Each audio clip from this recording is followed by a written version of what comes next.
কিন্তু তারা এক একজন ছিল এক একজন দলীয় ক্যাডার। বাংলাদেশের গোটা ব্যবসাকে মাত্র কয়েকজন মানুষের হাতে জিম্মি ছিল। এলাকায় ব্যবসায়ীদের কাছে কেউ আর চাঁদা তুলতে সাহস পায় না। সম্মানিত ভাইরা, আমরা লক্ষ্য করছি এবং আল্লাহর কাছে শুকরিয়া আদায় করছি, বিগত দীর্ঘ একটি সময় আমরা আমাদের নিজেদের পরিচয় গোপন রেখে ব্যবসায়ী ভাইয়েরা অনেক জায়গায় আমরা ব্যবসা প্রতিষ্ঠানে সংগ্রাম পত্রিকা রাখতে পারি নাই। আমরা ব্যবসা প্রতিষ্ঠানে আমাদের নিজস্ব কোনো আইডেন্টিটি আমরা পরিচয় দিতে পারি নাই। আমরা আমাদের ব্যবসা প্রতিষ্ঠানে আমাদের নিজস্ব পরিচয় গোপন রেখে কৌশল, নানান ধরনের কৌশল করে ব্যবসা পরিচালনা করতে হয়েছে। বাংলাদেশের শাসন ক্ষমতায় যারা ছিল নানানভাবে তাদেরকে বিভিন্ন রকমের অসৎ বিভিন্ন সুবিধা দিয়ে বাংলাদেশের প্রশাসনে যারা নিযুক্ত রয়েছেন তারা সরকারের প্রশাসনের দায়িত্বে নিয়োজিত ছিল বটে, কিন্তু তারা এক একজন ছিল এক একজন দলীয় ক্যাডার।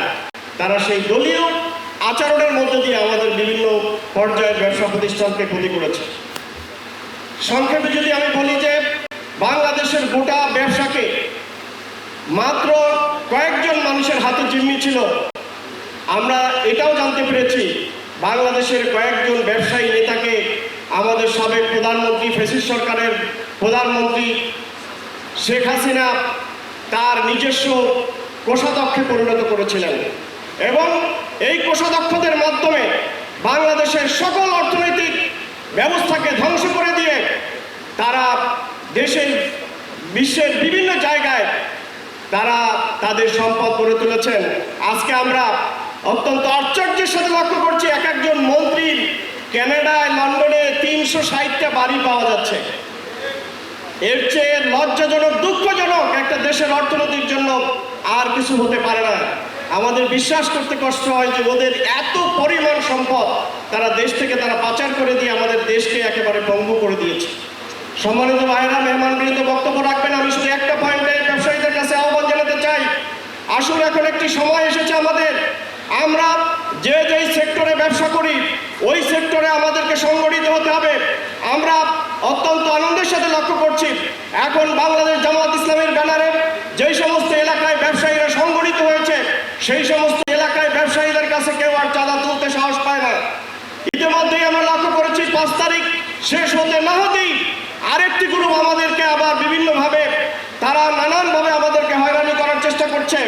সেখানে আমি আহ্বান জানাতে চাই, আমরা যারা আদর্শে বিশ্বাস করি, ইসলামের আদর্শে বিশ্বাস করি, তারা একমাত্র আল্লাহকে ভয় করে বাংলাদেশের বর্তমানে এই সময়কে কাজে লাগিয়ে আমরা প্রত্যেকটা ট্রেডে এমনভাবে সংগঠিত হব যেই সংগঠিত শক্তির মাধ্যমে বাংলাদেশে আর কোনো সিন্ডিকেটের হাতে আমরা জিম্মি হব না, বাংলাদেশে আর কোনো সিন্ডিকেটকে আমরা কোনো চাঁদা দেব না, বাংলাদেশে আর কোনো ব্যক্তিকে একটি সরকারের অংশ হয়ে এইভাবে এমনভাবে সিন্ডিকেট তৈরি করবে যেই কারণে বাংলাদেশের সমস্ত দ্রব্যমূল্য নাগালের বাইরে চলে যায়, এটা আমরা হতে দেব না।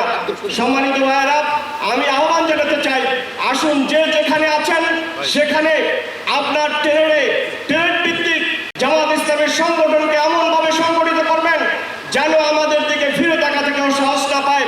আমরা যদি সেটা করতে পারি এবং সেটা করার জন্য সাধারণ ব্যবসায়ীরা উন্মুখ হয়ে আছে, এখন শুধুমাত্র দরকার হচ্ছে আমাদের এই বিভিন্ন ট্রেড ভিত্তিক সংগঠিত হওয়া।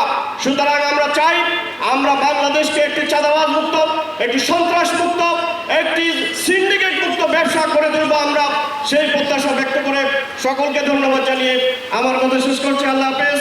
আসসালামু আলাইকুম ওয়া রাহমাতুল্লাহ।